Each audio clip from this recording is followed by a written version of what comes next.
Coba Anda bayangkan ya, ada sebuah industri masa depan yang valuasinya itu diproyeksikan bakal nembus angka 1 triliun dolar. Wow, 1 triliun. Angka yang fantastis sih itu. Bener, fantastis banget. Terus narasi soal ekonomi hijau, perdagangan karbon, atau penyelamatan bumi dari perubahan iklim, itu kan kedengarannya masif dan menjanjikan banget di layar TV Anda. Iya kan? Kayak semua orang tiba-tiba bahas itu. Tepat. Tapi ironisnya, nah ini bagian menariknya. Kalau Anda cek data perdagangan karbon lokal kita, di IDX Karbon pas bulan Maret 2025 kemarin, tebak, ada berapa jumlah transaksi internasional yang tercatat? Pasti jauh di bawah ekspektasi kan? 0. Benar-benar 0 besar. Sama sekali nggak ada pergerakan. Wah, itu sih anomali makroekonomi yang mencolok banget ya.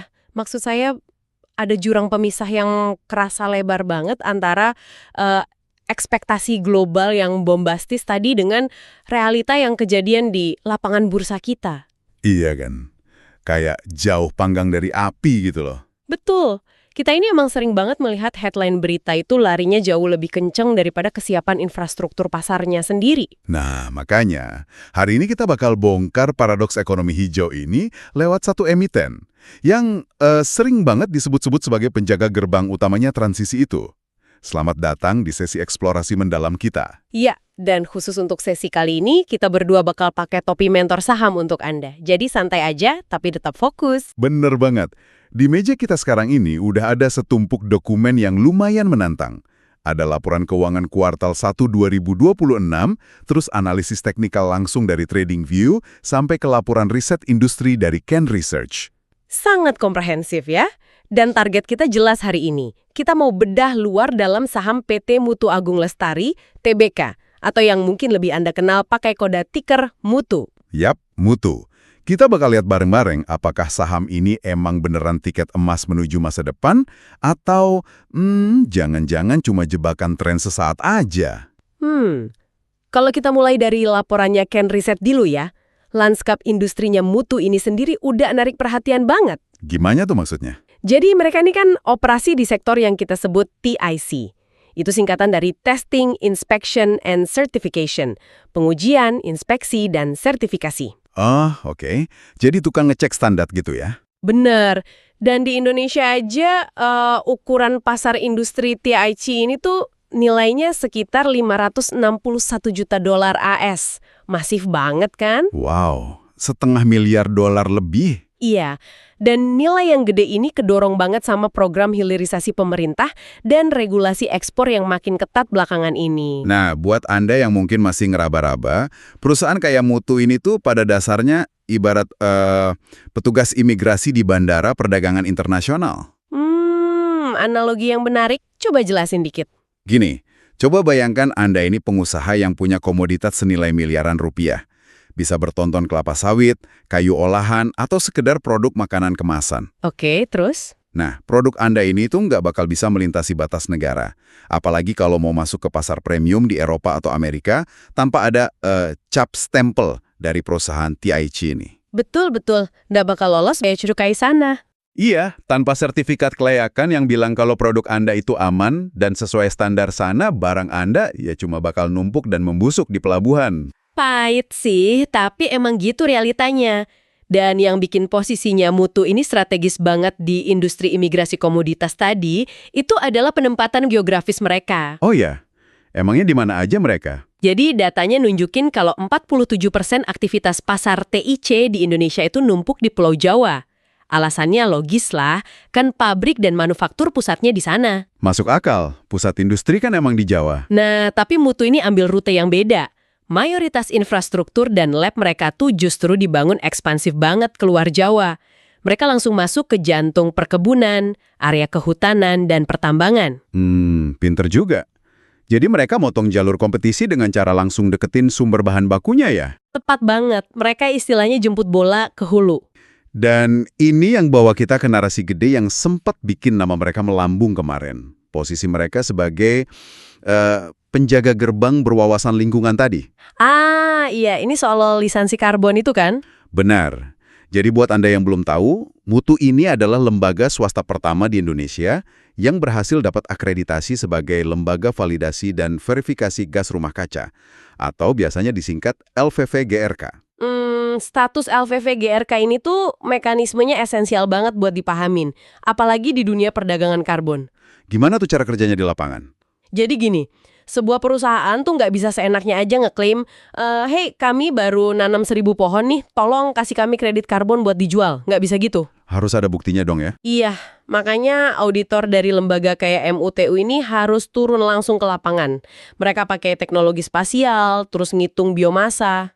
Wow, sampai sekompleks itu? Harus. Mereka secara matematis memverifikasi bahwa proyek itu benar-benar menyerap 1 metrik ton karbon dioksida secara permanen dari atmosfer. Oh, pantesan. Jadi cap stempel dari MUTU itulah yang akhirnya ngubah sebatang pohon biasa jadi instrumen finansial yang sah dan bisa dijual di bursa karbon. Betul sekali. Cap itu yang ngasih nilai uangnya. Nah, kalau dipikir-pikir, dengan valuasi ekonomi hijau global yang diprediksi nyentuh $1 triliun, punya lisensi buat nyetak mata uang karbon gitu tuh kedengarannya kayak nemu tambang emas ya. Memang, narasinya sangat menjanjikan. Fundamental bisnis inti mereka dalam ngaudit komoditas konvensional aja udah kuat kan? Ditambah lagi sekarang mereka punya mesin turbo baru di ranah keberlanjutan ini. Dan kalau kita lihat di atas kertas, performa mereka sepanjang tahun 2025 benar-benar mengkonfirmasi narasi itu. Angkanya bagus ya. Sangat. Pendapatan usaha mereka nembus 331,48 miliar rupiah. Terus laba bersihnya tuh stabil dan solid di angka 24,16 miliar. Berarti kinerja fundamentalnya ini nunjukin karakteristik klasik dari perusahaan jasa profesional yang emang udah mateng ya? Betul. Mereka kan nggak punya pabrik raksasa atau persediaan barang yang gampang rusak ya. Aset utama mereka tuh cuma kepercayaan dan lisensi auditor. Nah, itu yang bikin mereka bisa jaga margin kotor di level 43%. Tinggi loh itu. Sangat sehat untuk ukuran industri jasa. Tapi bentar, ada satu hal yang agak ngeganjal logika saya nih. Pas kita buka halaman laporan kuartal pertama tahun 2026.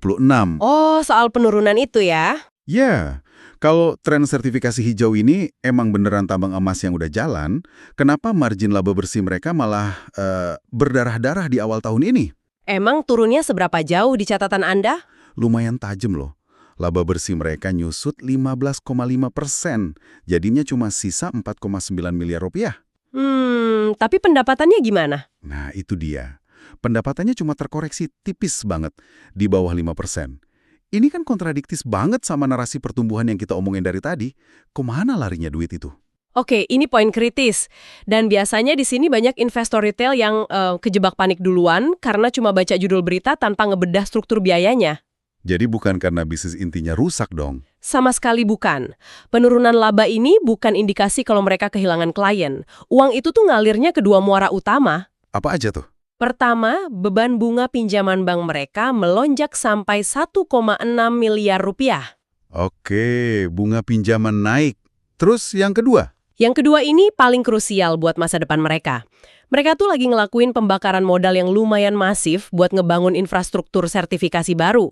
Tunggu. Bangun infrastruktur buat sertifikasi apaan emangnya sampai bakar modal segitunya? Salah satu yang paling mendesak sekarang itu persiapan buat EUDR, atau Regulasi Deforestasi Uni Eropa. Ah, EUDR. Yang bikin pengusaha sawit kita pada pusing itu ya? Bener banget. Regulasi Eropa ini bikin semua pengusaha kelapa sawit dan kayu di Indonesia panik. Eropa tuh sekarang nuntut bukti pakai koordinat geolokasi satelit. Satelit. Buat ngecek apanya ya? Buat buktiin kalau produk yang masuk ke negara mereka itu bukan berasal dari lahan hasil deforestasi setelah tahun 2020. Wah, gila. Anda bisa bayangin kan betapa rumitnya ngelacak setiap tandan sawit balik lagi ke petak tanah asalnya? Sangat rumit. Nah, buat ngelayanin gelombang kepanikan klien ini, Mutu tuh terpaksa harus investasi gede-gedean di depan. Berarti mereka beli teknologi baru gitu? Betul. Mereka harus beli perangkat lunak pelacakan satelit, terus nyewa ahli geospasial yang harganya nggak murah, dan bangun lab pengujian baru. Dan itu semua harus dibayar jauh sebelum mereka bisa nagih biaya sertifikasinya secara penuh ke klien kan? Tepat. Jadi ini ibaratnya tuh mereka lagi renovasi dan perbesar kapasitas pabrik gede-gedean hari ini.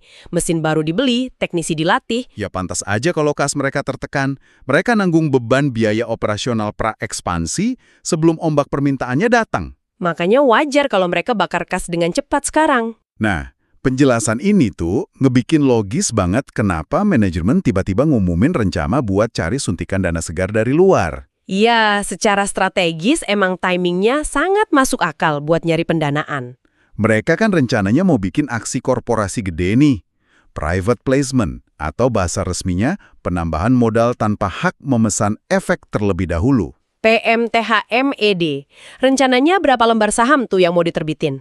Sekitar 314,29 juta lembar saham baru.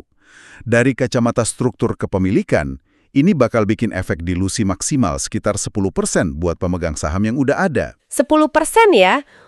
Pasti banyak retail yang agak khawatir kalau dengar kata dilusi. Makanya, buat Anda yang kebetulan udah pegang saham Yomutu, konsep private placement ini tuh pada dasarnya ibarat Anda punya sebuah pizza utuh.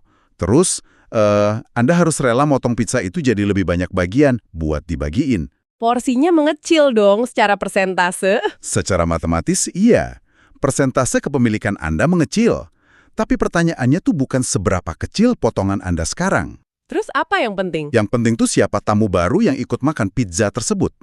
Kalau tamu baru ini, alias sang investor strategis, datang bawa resep bisnis baru, akses jaringan klien gede, atau bahkan bawa loyang pizza yang jauh lebih besar.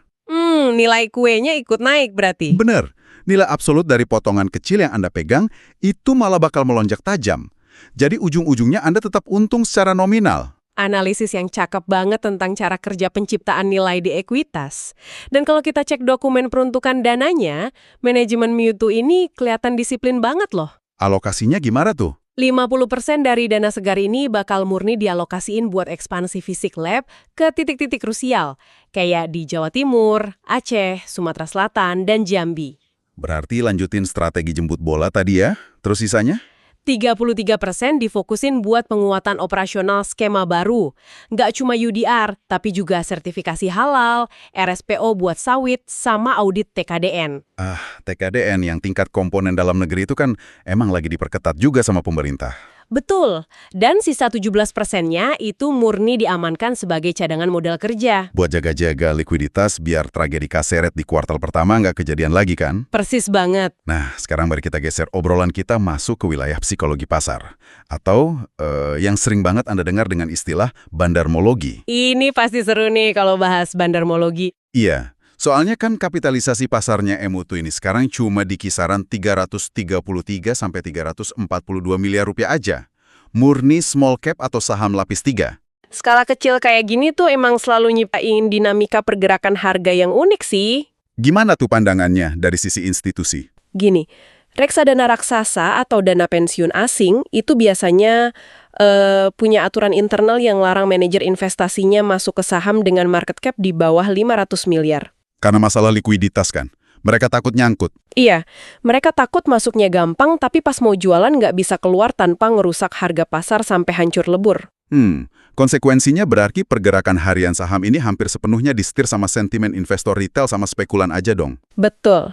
Tarik-menariknya ya di level retail itu.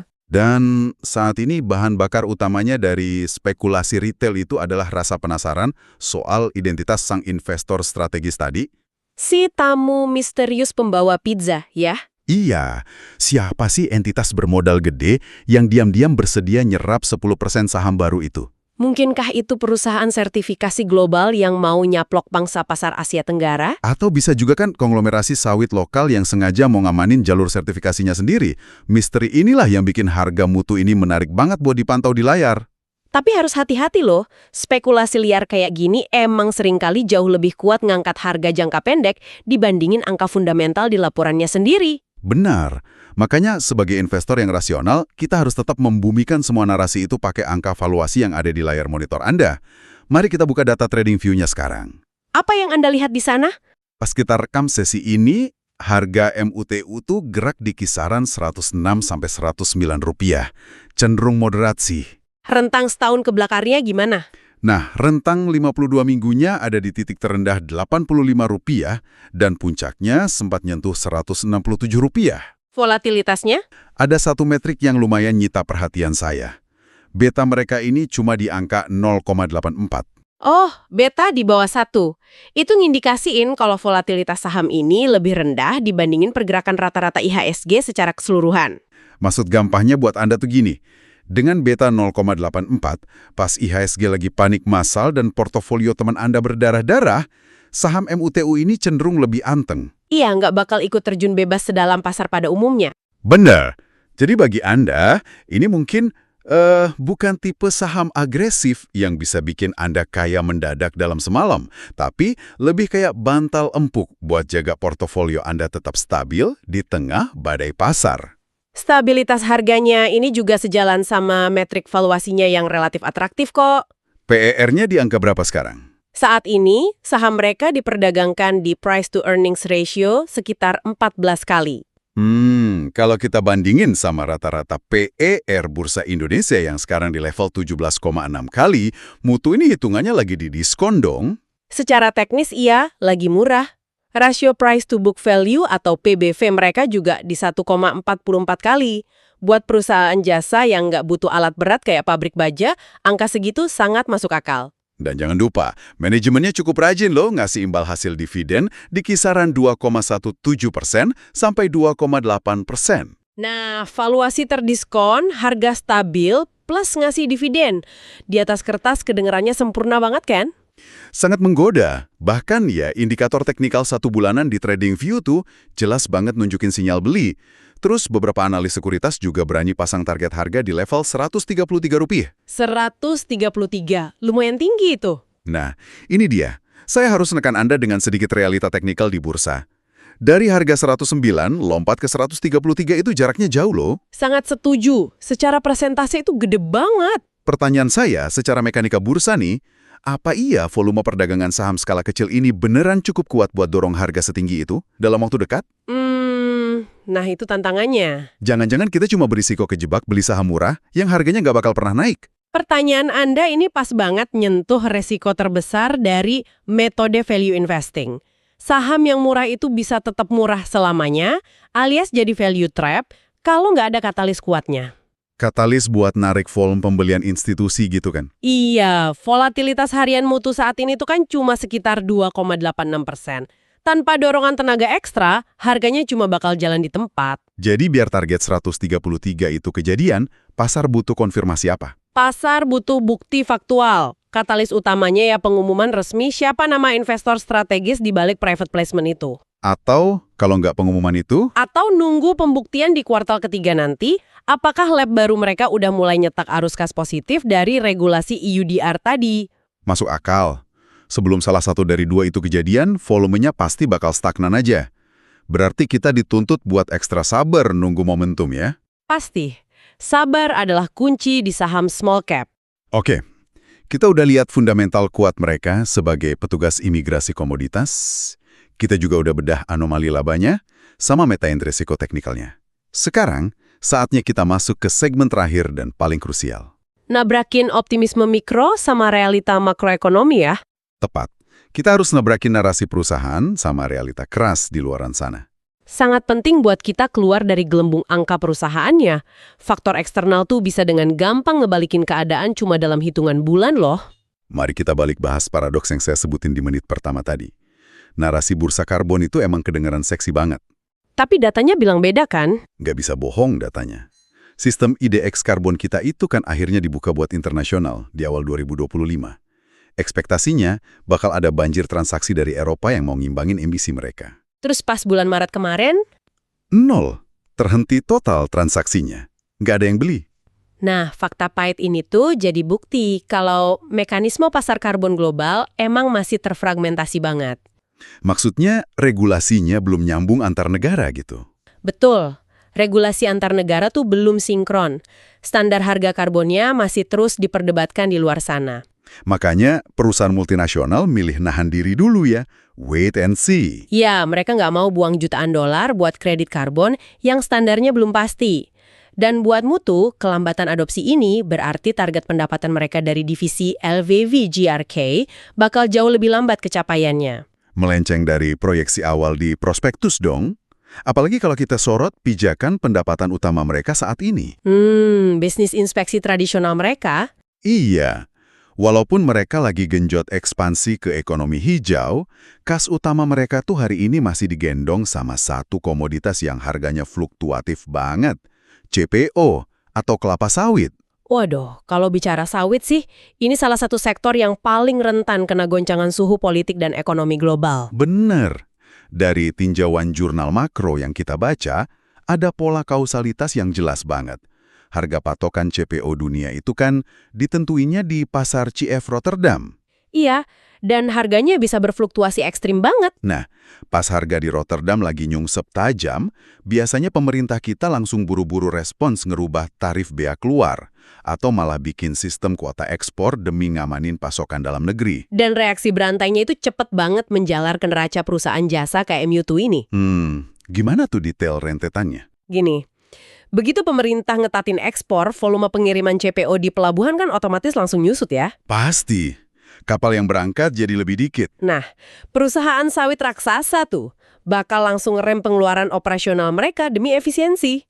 Di titik inilah jasa pihak ketiga langsung kena hantam. Berarti jasa inspeksi kapalnya Mutu, survei muatannya, itu semua dipangkas duluan. Benar, termasuk pembaruan sertifikasi yang biayanya gede, itu bakal jadi pos anggaran pertama yang ditunda pembayarannya sama klien. Kontrak yang harusnya jadi urat nadi Mutu bisa kepotong instan. Bahaya juga ya. Dengan kata lain, sebagai investor cerdas, Anda tuh nggak boleh sekedar terbuai sama ilusi masa depan ekonomi karbon triliunan dolar tadi. Harus lihat pijakan aslinya hari ini. Benar. Anda harus mitigasi dulu resiko regulasi di komoditas kelapa sawit yang justru lagi nopang nafas mereka sekarang. Keberhasilan investasi di masa transisi itu emang selalu nuntut keseimbangan pandangan. Anda beli masa depan, tapi Anda harus mastiin perusahaannya nggak keburu karam kena badai di masa kini. Filosofi yang dalam banget. Nah, rasanya ini jadi sebuah perjalanan bedah saham yang sangat padat dan komprehensif ya. Sangat padat.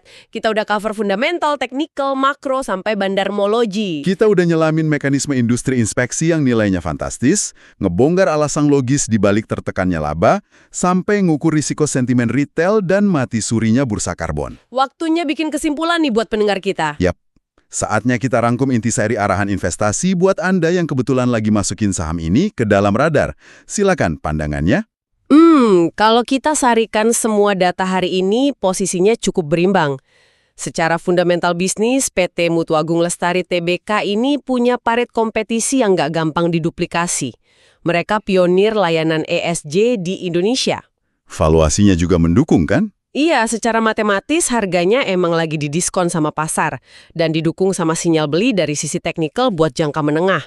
Anjloknya laba kuartal pertama mereka juga murni karena investasi logis buat ngangkap tren masa depan.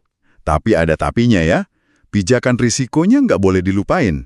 Benar, Anda harus ingat kalau ini masih saham skala kecil yang rawan masalah likuiditas, terus mesin bursa karbon domestik kita jalannya masih lambat, dan pendapatan mereka sangat sensitif sama kebijakan ekspor sawit. Jadi ibarat Anda lagi ngemudiin kapal layar. Kapalnya emang kokoh, layarnya bagus, tapi Anda tetap wajib pantau arah angin dan awan mendung di sekitar Anda. Harus selalu waspada sama perubahan cuaca pasar. Tepat.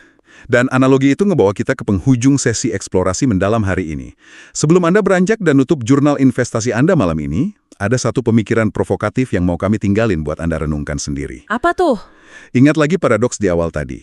Kalau pasar karbon global diproyeksi bernilai luar biasa raksasa di masa depan, tapi sistem bursa lokal kita justru sempat nyatat 0 transaksi di bulan kemarin.